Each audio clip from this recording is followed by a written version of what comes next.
It's class 5. Last day we learned chapter 1. So it was half, and so let us finish the chapter today. Okay.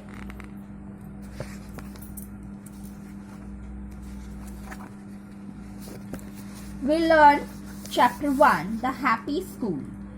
इस chapter को हमने आधा पढ़ा था उस दिन. शायद आप लोगों को याद होगा. अगर ना भी हो तो चलो थोड़ा सा हम लोग फिर से शुरू से रिवाइज कर लेते हैं. हैप्पी स्कूल मतलब एक ऐसा स्कूल जहाँ सारे बच्चे बहुत खुश रहा करते थे. ये बहुत साल पहले की एक कहानी है. एक स्कूल था रमन मामा नाम के एक बूढ़े सी आदमी का. उनके स्कूल में बच्चे आते थे. उनके पेरेंट्स जो बहुत बदमाशी किया करते थे ना, ऐसे छोटे बच्चों को उनके पेरेंट्स वहाँ लाया करते थे रमन मामा के पास अच्छे से पढ़ाने के लिए. रमन मामा बहुत ज़्यादा पढ़े लिखे तो नहीं थे, पर उनकी बुद्धि बहुत थी. बहुत बुद्धिमान थे वो, और एक एक बच्चे को अपनी प्यार और दुलार से और अपनी समझदारी से वो बिल्कुल बदल दिया करते थे. एक से एक बदमाश और शैतान बच्चे भी उनके स्कूल में आकर बिल्कुल एक होनहार बन जाता था. तो उनके स्कूल में जो है ना, पढ़ाने के तरीके ही कुछ अलग थे. हमारे जैसे कॉपी किताब पेंसिल लेकर वो पढ़ा नहीं करते थे. वो क्या करते थे, एक बड़ी सी पीपल की पेड़ थी और उस पेड़ के नीचे वो बच्चों को बिठाकर और पढ़ाया करते थे. और बहुत ही जो बदमाश बच्चे थे उनको वो इतना प्यार और दुलार से पढ़ाते थे कि वो बच्चे दिन पर दिन उनके साथ रह के और धीरे बदल जाया करते थे. उनके ये काम को उनके पेरेंट्स जो हैं, बच्चों के पेरेंट्स जो है, एक जादुई थेरेपी जैसा मानते थे. ये कोई ऑर्डिनरी स्कूल नहीं था. इस स्कूल में पारंपरिक, जैसे हमारे स्कूल में हम लोग कॉपी किताब वगैरह कंप्यूटर से पढ़ा करते हैं, उनके स्कूल में पढ़ने का तरीका ही बिल्कुल अलग था. वो बहुत ही प्रैक्टिकल वे में बच्चों को पढ़ाया करते थे. बड़ी सी पीपल की पेड़ की छांव में बच्चे बैठकर आराम से पढ़ते थे. उनके यहाँ ऐसे बहुत बच्चे आते थे जिनके पास अपनी कॉपी किताब खरीदने तक की हिम्मत नहीं थी. तो रमन मामा उनको क्या कहते थे कि नदी से बालू उठा कर लाओ. और वो बच्चे पता है क्या करते थे, अपने सामने थोड़ा सा बालू लेकर और फैला देते थे और छोटे छोटे लकड़ी के टुकड़ों से पेंसिल की तरह यूज करके उस पर अपना अक्षर लिखते थे. वो बहुत ही मज़ेदार हुआ करता था, क्योंकि प्रकृति के साथ मज़े के साथ पढ़ने का मज़ा ही कुछ और होता है. और इस वजह से बच्चे सीखते भी थे बहुत जल्दी. हमने उस दिन बिल्कुल यही तक पढ़ा हुआ था. तो आगे हम लोग और आज पढ़ते हैं. Geography was learned by making large maps of the countries on the sand. हम लोग ज्योग्राफी कहाँ पढ़ते हैं? हम लोग ज्योग्राफी पढ़ते हैं बुक्स में, और पढ़ते पढ़ते बिल्कुल बोर हो जाते हैं, है ना. लेकिन पता है वो लोग कैसे पढ़ते थे? वो लोग ज्योग्राफी पढ़ते थे जमीन में बालू बिखेर के, और वहाँ पर वो लोग मैप तैयार करते थे और उसके ऊपर मिट्टी से छोटे छोटे पहाड़ बनाते थे और मिट्टी खोद कर वहाँ पर छोटी सी रिवर लेक्स वगैरह दिखाया करते थे जिसमें सच्ची की पानी हुआ करती थी. वो तो बहुत ही मज़ेदार होता था, है ना.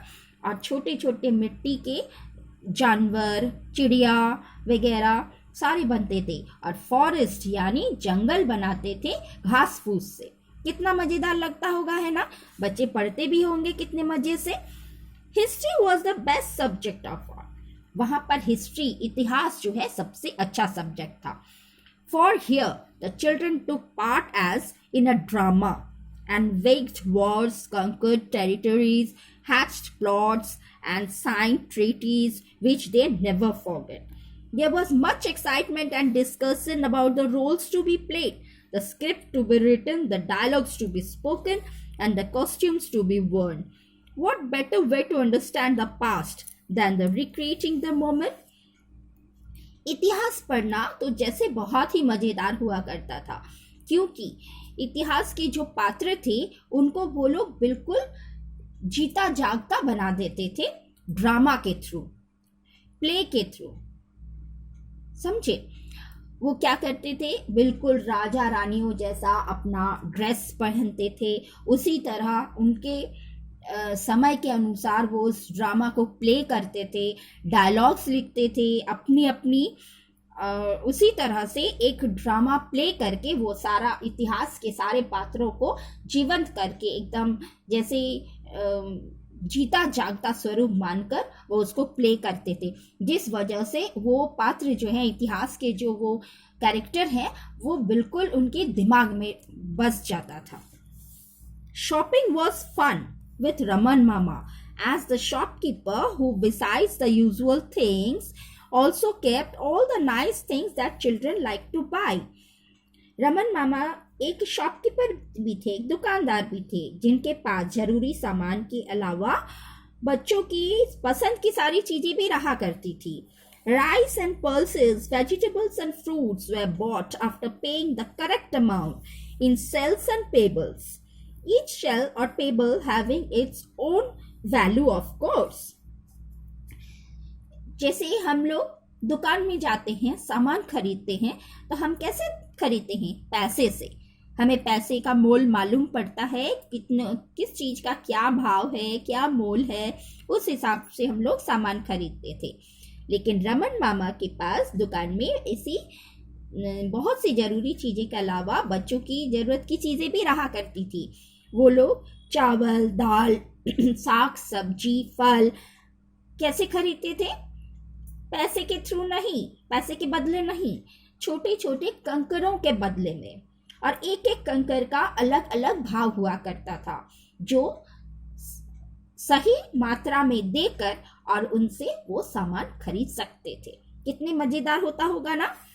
The children learned to add and subtract, multiply and divide in a very practical way.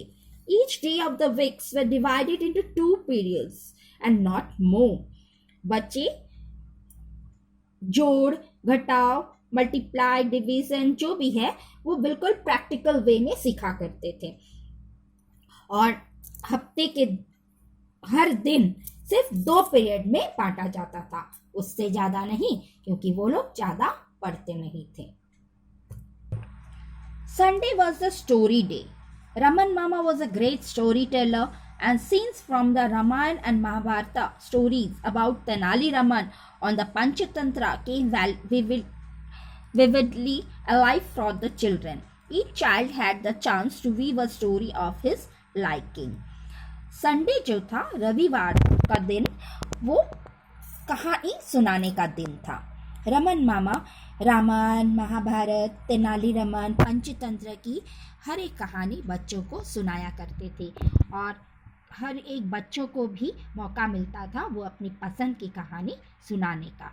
On every public holiday the old man took the children. Public holiday मतलब जैसे छुट्टियों का दिन होता है, जिस दिन हर किसी की छुट्टी मिलती है, उस पब्लिक हॉलीडे में रमन मामा बच्चों को लेकर कहाँ जाते थे? बच्चों को लेकर बाहर जाते थे, स्कूल के बाहर। Neighbouring forest where the children made friends with the trees and got to know their names. वो उन छोटे छोटे बच्चों को लेकर जंगल में जाया करते थे और वहाँ हर एक पेड़ को अच्छी तरह से उनके नाम से जानना और उनके साथ दोस्ती करते थे. They learned how some of them were medicinal and some other bore fruits they were good to eat. They learned all about the animals and birds that inhabited the forest. वो वहाँ पर जाकर सीखते थे कि कौन सा पेड़ दवाई का है और कौन से पेड़ में कौन सा फल उगता है और वो कैसा होता है. वो वहाँ जाकर बर्ड्स और एनिमल्स के बारे में भी, जानवरों के बारे में, चिड़ियों के बारे में भी जाना करते थे. The children were so happy that they never quarreled among themselves and were always hungry to know more. This was one school that they could not stay away from. इस स्कूल के सारे बच्चे इतने खुश थे कि वो कभी आपस में लड़ते नहीं थे और हमेशा ज़्यादा से ज़्यादा जानने की उनमें उत्साह रहती थी. वो इस स्कूल से ज़्यादा देर दूर नहीं रह सकते थे। अभी क्या होता है, हम लोग छोटे छोटे बच्चे बहुत हम हमेशा क्या करते हैं, रोते हैं, हम स्कूल नहीं जाएंगे, स्कूल नहीं जाएंगे। लेकिन इस स्कूल के बच्चे हमेशा स्कूल आया करते थे और वो स्कूल से दूर रह नहीं पाते थे, उनको इतना मज़ा आता था वहाँ पे। Some years later, many of them went to higher school in the neighborhood town, but they always looked back with pride and gratitude to their first lessons under the peepal tree, where they had spent some of the happiest days of their lives. कुछ सालों बाद यहाँ के छोटे छोटे बच्चे जब अपने हाई स्कूल में चले जाते थे आसपास के शहरों में, वहाँ जाकर भी वो अपनी इस पीपल की छाँव वाले स्कूल को कभी भुला नहीं पाते थे और उस समय को भी नहीं भुला पाते थे जो खुशनुमा समय उन्होंने इस स्कूल में बिताया हुआ है। Raman Mama has long departed from this world, but the peepal tree still stands tall and majestic, a true reminder of his stature. In pockets of our land, in many schools unknown, there exist many unsung heroes like Raman Mama. Raman मामा तो इस दुनिया से बहुत सालों पहले गुजर चुके हैं, लेकिन वो पीपल का पेड़ आज भी उनकी यादगार बनकर खड़ा हुआ है। इस दुनिया में शायद बहुत बहुत से स्कूल हैं जहाँ पर रमन मामा जैसे ऐसे हीरो, ऐसे यादगार लोग अभी भी शायद मौजूद हों और रमन मामा इसी तरह सबके दिलों में बसे हुए हैं।